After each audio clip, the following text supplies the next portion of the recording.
Electro homeopathic remedies और female reproductive organ के disease के क्रम में आज हम आपको यूट्रस की डिजीज प्रोलैप्स ऑफ यूट्रस यानी बच्चेदानी का अपने स्थान से नीचे खिसक जाना या गर्भाशय का बाहर आ जाना या बाहर की ओर गिर जाना के नाम से जानते हैं।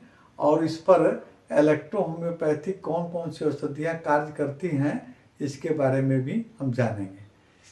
हम जानते हैं कि यूट्रस जो है गर्भाशय महिलाओं का एक प्रमुख रिप्रोडक्टिव ऑर्गन है ना। और इसमें आपको ज़्यादातर इस रिप्रोडक्टिव ऑर्गन का एक भाग होने के चलते ज़्यादातर इसमें महिलाओं में बढ़ते उम्र में आपको एक गुप्तांग से आंशिक रूप से या पूर्ण रूप से बाहर आ जाता है ना।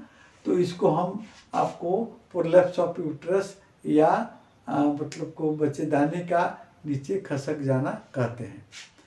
ये जो है आपको 35 से 60 या 35 से 60 50 से 60 वर्ष की उम्र की महिलाओं में ज़्यादातर देखा जाता है। और ये आपको ज़्यादातर जो है आपको प्रेगनेंसी पीरियड में यानी आपको प्रसव काल में भी देखने को मिलता है।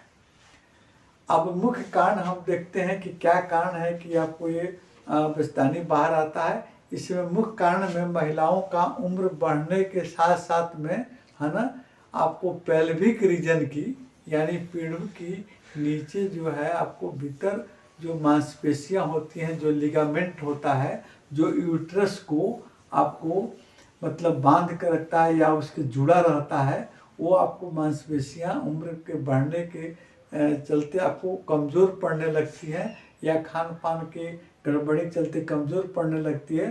तो उस परिस्थिति में वो आपको लिगामेंट कमज़ोर पड़ने के चलते यूट्रस बाहर आ जाता है, आंशिक रूप से या पूर्ण रूप से बाहर आता है। ये आपका लिगामेंट के कमजोरी के चलते। दूसरा इसका कारण जो है आपको दूसरा कारण हम लोग देखते हैं कि बच्चेदानी बाहर निकलने लगती है और बार बार गर्भावस्था होना भी इसका कारण हो सकता है। इसके अलावा आपको नॉर्मल डिलीवरी होना भी इसका कारण माना जाता है। थायराइड हार्मोन्स के आपको अधिक या कम हो जाने के चलते भी आपका वजन का ज़्यादा बढ़ना या मोटापा होना भी इसका कारण माना जाता है। इसके अतिरिक्त आपको हार्मोनल चेंजिंग के चलते जैसे आपको मोनोपेज के स्टेज में हार्मोनल चेंजिंग जब होता है तो उस समय भी आपको गर्भाशय आपको नीचे खसक जाता है।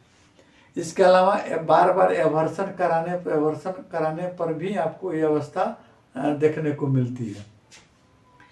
मल मूत्र त्याग करने के समय ज़्यादा जोर लगाना, जो महिलाएं आपको जिसको कब्जियत की शिकायत रहती है, हार्ड कंस्टिपेशन रहता है, वहाँ पैखाना या मतलब ज़्यादा जोर लगा कर करने पर भी ये आपको नीचे खसकने की संभावना बन रहती है। या खांसी बार बार होने के चलते भी आपको ये नीचे आपको खसकता है। इसके अलावा आपको पेल्विक रीजन का तो हम बता ही दिए थे।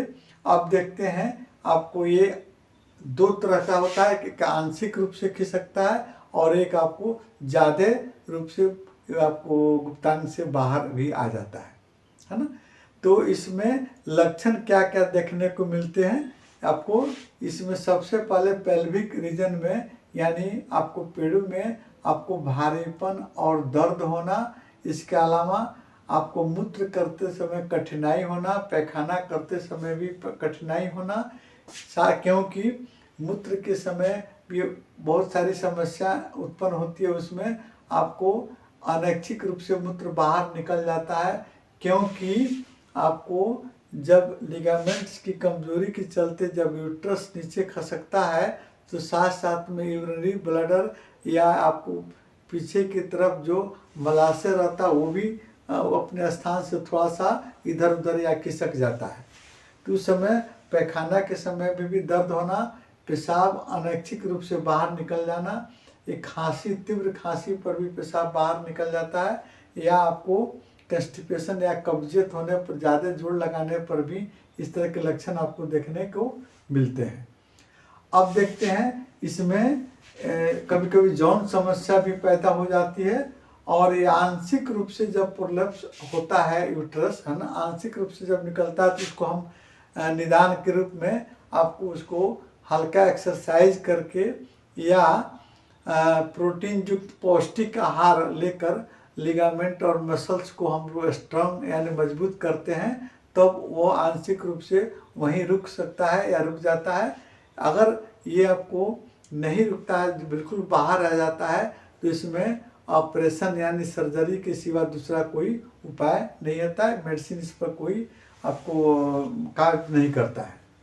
लेकिन जब ये फर्स्ट सेकंड स्टेज में रहता है, आंशिक रूप से रहता है, तो इलेक्ट्रोहोम्योपैथिक औषधियाँ भी कारगर सिद्ध होती हैं। जैसे आपको इलेक्ट्रोहोम्योपैथिक औषधियाँ में सबसे पहले हमारे 33 साल का अनुभव है कि इंजेक्शन नंबर आपको 21 है ना, या इंजेक्शन नंबर 29 हम लगाते हैं, तो उसमें आपको आंशिक रूप से जो बाहर आता है आपको यूट्रस, वो आपको कंट्रोल हो जाता है।